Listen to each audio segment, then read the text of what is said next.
Greetings, everyone, from the Women at the Top author interview series and our panel interview series, which we are hosting today. Something a little different, wanted to switch it up a little bit.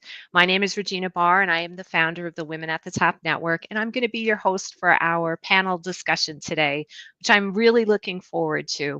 I have joining me today Katy Burke and Katy Longo, who I have known both of these amazing women for quite some time. So I'm really happy to bring both of them together onto our panel program today. I do want to tell you just a little bit about them so that you have a sense of the perspective that they may be coming from. So, Katy is the executive director of Team Women, and she has a successful track record of creating connections that drive consistent revenue opportunities, membership, and I love this positive change in momentum in startup, early stage, for profit, and nonprofit organizations. So, welcome to our call today, Katy. And then Katy is the founder and president of Flourish Wealth Management, which is an independent boutique wealth management firm here in the Minneapolis area. And Katy is passionate about helping women and their families connect the emotional and technical side of money. And I do want to give full disclosure that I do work with Katy in a professional format, her and the team at Flourish Wealth Management, who are amazing. So I like to be transparent with people. So I want to welcome both of you to our call today. Thank you for having us, Regina. So I'm excited that we are, depending on where you look on the internet, some of you know my assistant, Chris Goswiller, we were trying to figure out when Pay Equity Day was. Some say it's in March, some say it's in April. I grew up in the world where historically it has been in April, but it's also Women's History Month. So I'm so happy that we could all be together today. And I want to just give a few statistics because I had to look some of these up. And before we got on our program today, I was sharing that I was doing some of the math on how much time women spend doing their hair, myself included, how much time they spend on childcare duties outside of work, and maybe more so than their spouse might, and just different things like that because I was running the numbers. And want to mention women's labor force participation was reported at 57.5% in January of 24. And some of you, if you don't follow these statistics, during COVID, that number had actually dropped under 50% for one of the first times that I could remember in a very long time. And there are some almost, I think, about 14 million women-owned businesses, and that makes up about 39% of all U.S. businesses, and that's a significant jump from 2019 to 2023. That's a 13.6 increase. So I love seeing that as a small business owner. And then the average revenue of women-owned businesses has increased over that same time period by almost 12%. So love also seeing that women businesses are being more successful making money, right? Because we go into business not just for passion, but also to make a living. And then just in terms of careers for our corporate listeners, women still lag behind men, unfortunately. 10% of Fortune 500 companies have female CEOs, and 10% is an improvement. I've been looking at these numbers probably as far back as 1999 and maybe a little before that. And then in my own Women at the Top study, which I have been looking at since 1999, there's only 7 women CEOs. So we have like a lot of really bright, smart, talented women, and we still are underrepresented in all areas in the corporate realm, but particularly in C-level and executive level. So I just kind of wanted to use that to set the stage so that people have that sort of in their mind as we go into our conversation today. But to get us started, I first want to ask both of you just to talk a little bit about your backgrounds, because I think you both have interesting backgrounds. So Katy, I'm going to start with you. And as someone who came up through the ranks in financial services, heavily male dominated, would love to hear your perspective on coming up through a, I think, still very heavily male dominated industry yourself and what you're doing today. So tell us a little bit about that. Yeah. So being a certified financial planner, it is still very much a male-dominated world in this financial world that I have operated in The stats have improved a little bit since I came into the profession about 30 years ago, but there's still only about 24% of women are certified financial planners, which I find that so hard to believe because it's an amazing career. But I do think because the representation is so strongly male oriented, we don't necessarily always see ourselves in there. There's huge initiatives right now about attracting more women into the profession. So I'm hoping that we'll see some jumps as we go forward. But I remember in my career just being the only woman at the table or really working hard to have to overbuild my knowledge and my expertise to have a place there, to get that opportunity to do much more relationship navigation so that I had that opportunity, because that was really the only way that I was able to get the opportunities of seeking out those one-on-one relationships. But I think where I really found the way to connect with other women is by seeking them out in the profession. So I'm a part of this one study group that they named it before I joined, but I think it's an amazing name called the Goddesses of Financial Planning. And I've been a That's part of that awesome. group. It's all women business owners, financial planners, and we've been around for about 25 plus years. So finding other women in the profession has been a great opportunity to connect. And then I've also used that opportunity as I started my own firm 11 years ago now this spring to seek out other women business owners, because I think some of the stats you shared about women business owners, it can be hard to find each other. And I'm a part of an organization called Women Presidents Organization, which is all women from different types of businesses. There's a stat that I learned there that it's right about 2% of women-owned businesses earn over 1 million in revenue. So there are a lot more opportunity. That stat is pretty small, but I'm encouraged that as we talk about the numbers that we can change the trajectory, because when people hear the stats, they think, huh, how can that be? We've got some work to do here. Yeah, well, I didn't realize it was that small, but that doesn't surprise me. And I love that you're part of an organization called Goddesses. I can't go wrong with an I know. organization like that. It's catchy and stays in your mind. So thanks for sharing that. So, Katie, how about you? Have you had any similar experiences in the course of your career? For sure. And first, thanks, Regina, for having both of us on. I've worked in a few traditionally male dominated industries like TV production and in manufacturing, and even as the only woman on a lake association board. So I've definitely been in leadership spaces where most of the decision makers were men. But honestly, I don't necessarily feel that it was a barrier. If anything, it just fueled me to figure out how to break it down. And you've talked to Kathy about the surrounding yourself with people that lift you up. And so that's been a key focus of mine. Early in my career, I had to figure out how to assert my voice, which is still a skill I work on every day. I mean,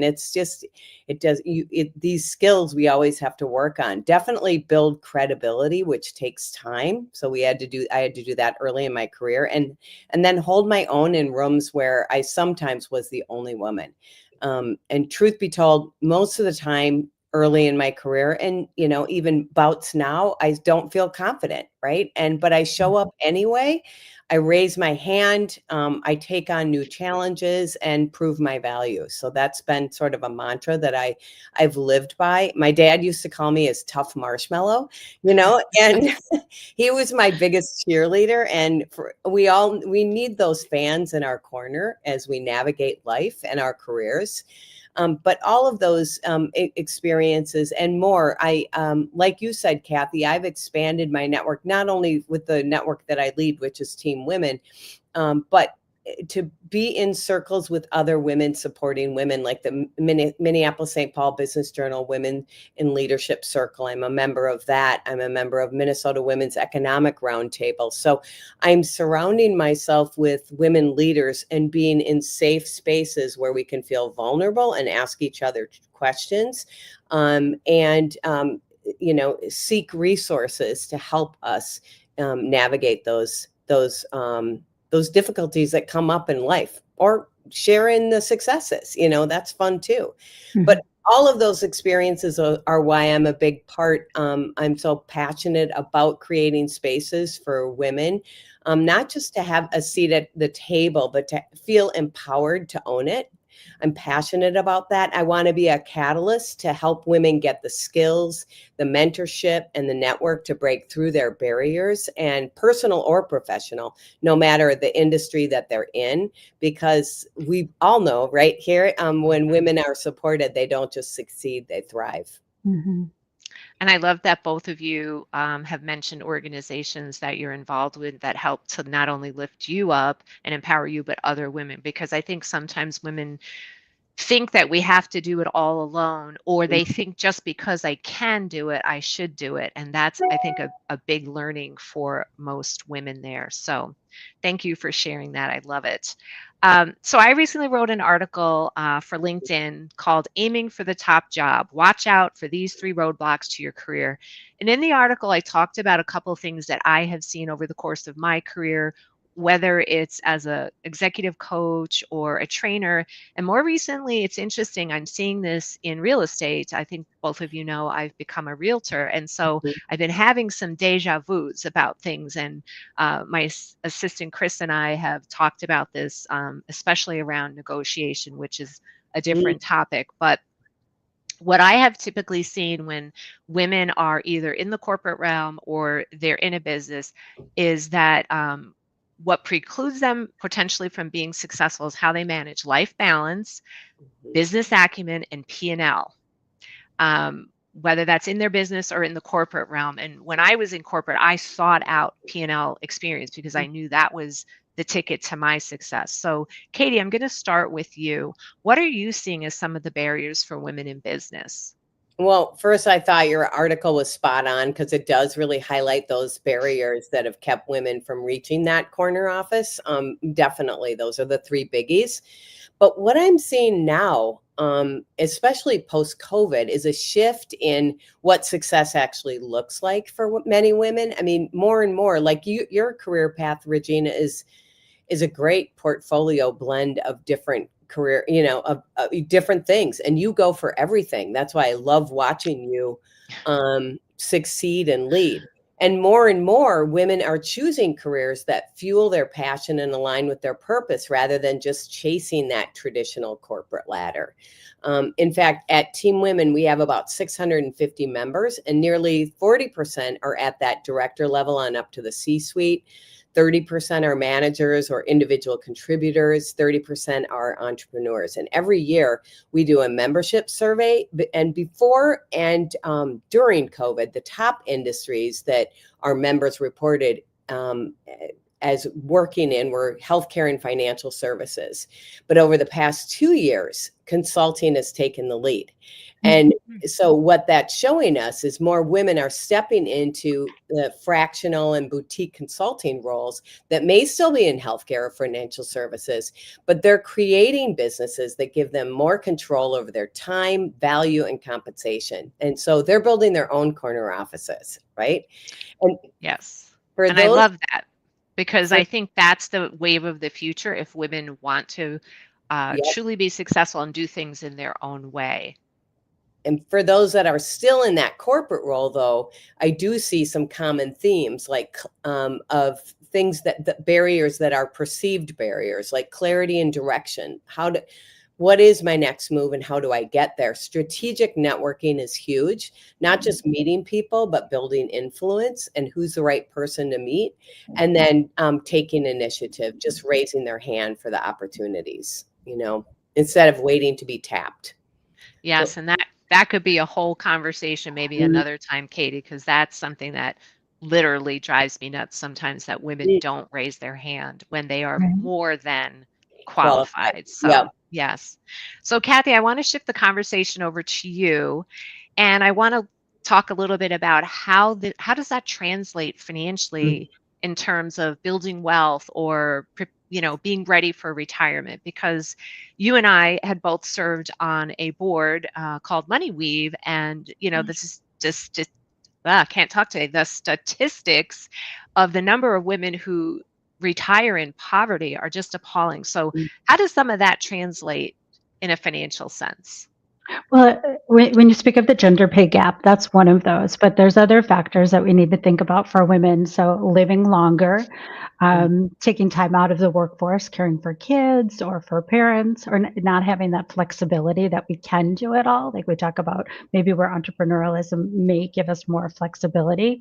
But I also think that that piece about understanding the P&L equates also to the personal side too, that we're not given the skill set, and it's kind of across the board, but we're not women are not given that skill set of learning what it takes to manage their personal finances. It's not taught in schools. We're seeing a shift. Like Minnesota actually has put some new curriculum in place, and we're Mhm. seeing other states, but we still have a long way to go. Our parents don't necessarily teach us, so how do we get that confidence in taking charge of our personal resources and understanding the role that they'll play longer term? So you think about back to the pay gap, that all impacts our social security, our 401k match, our ability to put money aside for future savings. So we're jeopardizing our financial futures because of that pay gap and everything else that comes along with it. And then we think about too, there's one other factor, is the chance of being single at some point in our lives is really strong. We are living longer, so we likely will outsurvive our spouses, and in the case of divorce too. So we really have to think about, like, how do we take control of our financial planning to be able to better control our future on that side. And so again, advocating for that, the pay increases, and all of the focus that we can put on our personal finances to make our resources work the best for us for the future. I'll add one other little point in there, that women are actually better investors than men. There's studies that have shown that. And I can't remember, it's like a 0.5% better per year.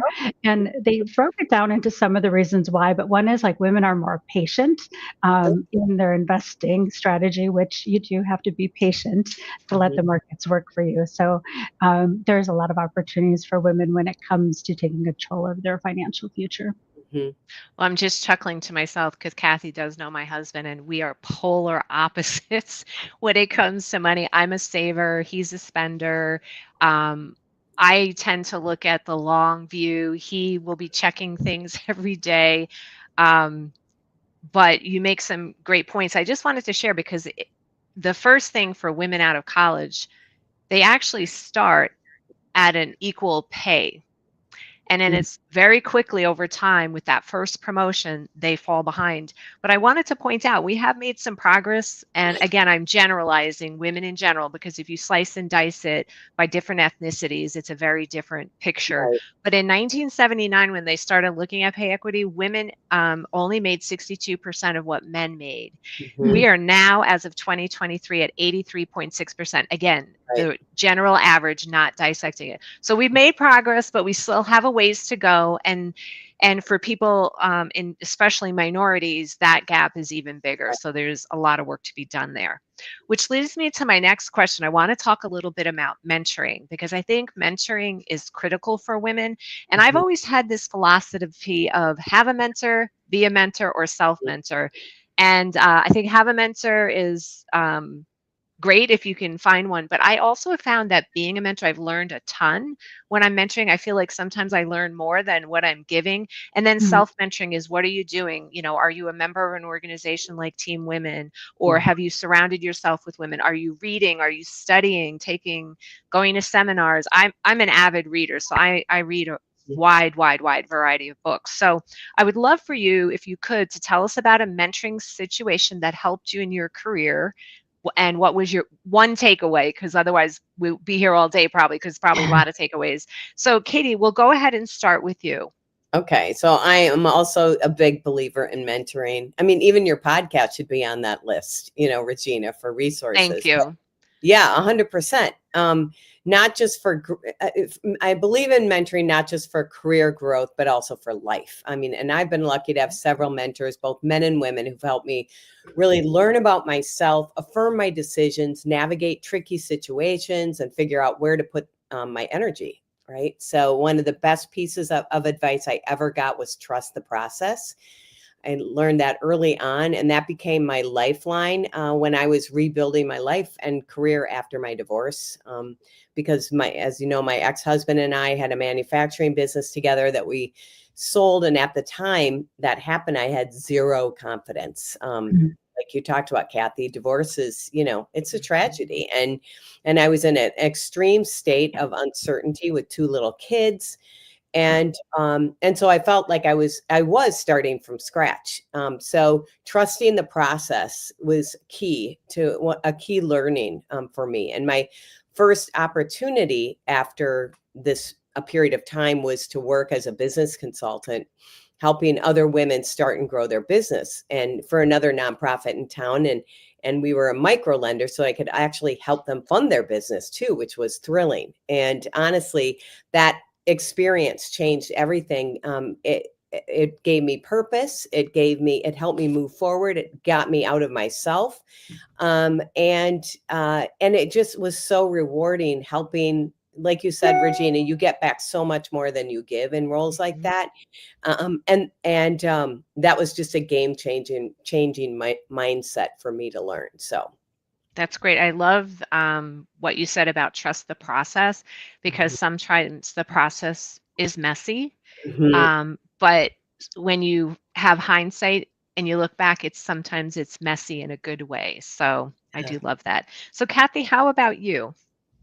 Well, I think about a mentoring experience that came via WPO, the Women Presidents Organization, and a point that you made, Katy, which was about being in groups where you can be vulnerable and ask questions. That's exactly what happened to me. So I was a partner in another firm and really just started to think about a different future, but I didn't have that confidence in me. And so a group of women heard, like, I had my update in the meeting, and they said, we want to have like a special one-on-one brainstorming with you. And I think there were like 4 of us, and they just really challenged me and encouraged me that I could take this leap, and helped me believe in myself. And that's really one of the key pieces of me starting Flourish. And then I think, like Regina, you talk about like it's the mentoring you get, it's the mentoring you give. So I remember early when I started Flourish, I was on a podcast talking about my experience of starting the firm, and I had several people reach out to me and like ran and just wanting to do the same thing for themselves, but didn't know if they had the courage and if they could do it. And one woman in particular, I ran into her a couple years later, and from that conversation, she said, "I started my own business. It was like conversation I had with you, believing that I could do it." And so I think there's just so much of just those conversations. Sometimes there are longer term experiences with people, and sometimes it's just that one conversation that makes a difference. So I really think it's important to find those opportunities to be open to mentoring. The self part too, like I'm involved with strategic coaching where I go quarterly to coaching, because I think there's like so much like in my self growth too. So it's from all different angles where I see those opportunities too. Well, and I love that both of you have mentioned about giving back. And I think that's what's so critical, especially for women, is that they need to see other women that we're doing it and we're figuring out how to do it. And before we got on the podcast, sometimes it means I didn't curl my hair today because I wanted to focus that energy and time on something else that was of importance to me. So put my hair up, and you know what? Nobody fell over, Right. nobody ran screaming. It's just, so we figure it out and we're willing to share. And I wanted to mention that both of you are doing things that are sharing information. You're doing tons of things through Team Women, and Kathy, you're doing a podcast. And one of the reasons I started doing this podcast was I knew, because I was getting so many inquiries, both from small business owners and corporate women, that I couldn't possibly get with all of those people. That could be a full-time job, right? Just Right. Yeah. and so I started to do the podcast because I wanted to elevate the voices of women. Now, it doesn't mean that on occasion I don't have a man on the podcast, and I think I've had 2, maybe 3 over the course of the years, because it was a topic that I felt was important. But I want to have women be able to see other women doing the things they want to do. And I also want to elevate women authors and others who are doing great things in their space, because I learned early on that women didn't have a voice. This is back in the days of newspapers. I would read the newspaper and I'd open it up and I would see men quoted all day long as I would be reading the paper, and I was like, well, where are all the women? Because I knew a lot of great women. I was like, this is crazy. Right. So even things like this, we can help Yeah. show other women that you can do it, and showcasing our stories. So I want to shift back to, we've kind of been alluding to this equal pay day being observed this year. I think it's April 8th is that it's observed. And again, you could go out there and find 8 million different dates, but traditional date is April 8th. And what that shows is how far into the year a woman has to work before that they can make the same amount of money that a man made the previous year.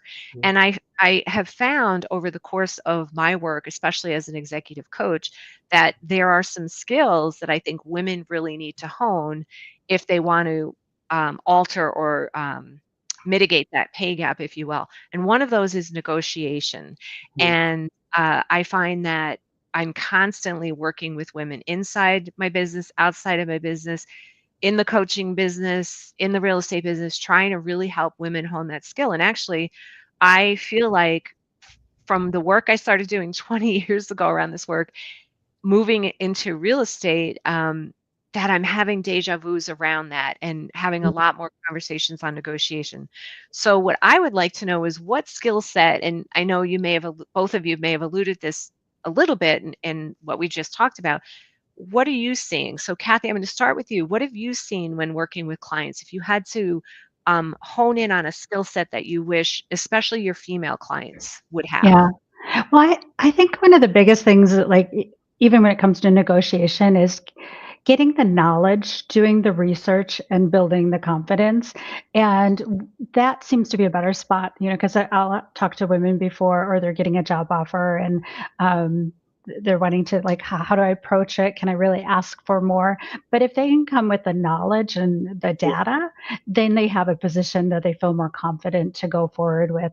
So same thing, like when we're working with the financial empowerment, we're giving them the education and the confidence. And sometimes it's sorting through the emotions too, because what is really holding us back? Maybe there's an emotional piece there, like we don't feel like we're worth it, or that we might have to, like, challenge our previous thoughts and reframe, to come up with some new way of thinking about how we move forward. I'm Mhm. glad you brought that emotional piece, because I do think we all have different money stories, and Mhm. very often there's an emotional connection. And many of you have heard me talk about my mom. I mean, I grew up poor, and a lot of my story around money goes back towards that time, which is what probably why I'm a big saver. And I would rather save up my money before I buy something. Like, remember the days of layaway where my husband's Yeah. like, oh my gosh, he gets a bonus. And one time I joked around, and he kept telling me all the ways he was going to spend this bonus. And I'm thinking to myself, you only got one bonus. And so finally, because I was trying to have a little sense of humor, he was changing his clothes, and I picked up his pants, and I shook his pants out, and I was looking. He's like, what are you doing? I said, I'm looking for that hole in your pocket. Because I said, you've told me since you've been home, you've told me 5 ways you're going to spend that bonus. And I just was getting a little worried. So sometimes I have to have a little humor with Yeah. that, because we all have different stories. So Katie, from your perspective, um, when you think about skill sets and things, how's that impacted the women in businesses that you're working with? Definitely. I definitely think negotiation is one of the most critical skills that women need, and also strategic networking. They kind of go hand in hand, but I'll talk more on negotiation, because, women do historically have that hesitation, that belief, that confidence that they are deserving of it. And so you do need, back to community, back to team women, back to, you need a safe space to talk through your goals, your worth, and yes, your compensation. And one of the things I forgot to mention in our last question is that we have an amazing mentor program too. And we launch 2 cohorts a year. And so that would be a perfect opportunity for those that are seeking to have a trusted advisor on this life journey, that you could join us on a mentor program journey. So but I love that we're in this kind of liberating time right now. You mentioned all the stats, Regina, which I'm so aware of, that women are only at 83% or cents on the dollar. And there's still, a ways to go, but yet at the same time, I feel like like you, positive on the movements that have been that women are making, and also the transparency that's going on. There's so many Mhm. women's groups out there now, and there's so many money conversations. I mean, what Katy speaks about is so important. Just women understanding their finances, and both of you have talked about the importance of understanding P&Ls and corporate roles. I mean, I'm a big believer in that. Just always knowing where every dollar goes. And sometimes you're better at that in your business life than you are personally, I find Mhm. too. But back to, we definitely are in a liberating time where it's okay to talk more openly about money, and women to share, what their comp is, and be vulnerable, ask for help. And then also to understand your values too, because for some, salary isn't the priority right now. For others, it's flexibility, benefits, overall lifestyles. It's really about knowing what matters to you. So do your homework, look at market comparables, know your worth, and most importantly, believe in that value that you bring. Because here's the thing, when women don't negotiate, it doesn't just impact them individually, it does impact businesses too. And companies that don't close that pay gap are losing top talent, like we talked about earlier, because women are either leaving to start their own businesses or moving to companies that do recognize their worth. And for those who stay, the financial impact is huge, because women who don't negotiate can be leaving hundreds of thousands of dollars on the table over the course of their careers. I mean, I've talked to a lot of people that have made moves. There's been a lot of job movement in the last couple of years. And it really gets down to, why are they moving? Well, it's because this role doesn't align with their values anymore, and they're willing to leave stock on the table too. Mhm. So they're willing to walk away from equity roles. They're willing to do it to get in roles that suit their lifestyle now. So if they're not comfortable negotiating, start small, get comfortable advocating for yourself, even in everyday situations, because the more you do it, the easier it gets. And I'm sure you see it a ton, Regina, in your real Yes. estate too. Yeah. Yes.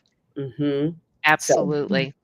Well, all great advice. And I do love that we are living in a more transparent world, especially when it comes to money, because, back in the day, salaries were a mhm, big, dark secret. You couldn't talk about them. And so many of the laws now are in certain industries in certain states that they are requiring that you disclose salaries. And so that is really, what do they say? Light is the best disinfectant, right? yeah. So there is so much more data that's available that wasn't previously. So Mhm. we are actually winding down on time. It goes so fast, we could probably talk for Yeah. hours. If you could only give our viewers or listeners one piece of advice that you want them to remember from our conversation today, what would that be? And Katy, I'll start with you. Okay, life can be bumpy. My life has been. Don't go it alone. You don't have to. Be in a community with like-minded women or men, whatever you choose, but be in that community, because women who support you and cheer you on really just leads to innovation and growth. I mean, just empowered women really drive positive change. So I that's. love that. Don't go it alone. And Kathy, how about you? Own your financial future, Mhm. and don't be afraid to demand what you deserve. Oh, good one. Mhm. Love it. Love What a it. great way to end our conversation. Don't go it alone. Own your financial future and don't be afraid to ask for what you're worth. So that's all we have time for today, ladies. Thank you so much for joining us, Katy and Kathy. And a big thank you to our viewers and listeners for joining us today. See you next time.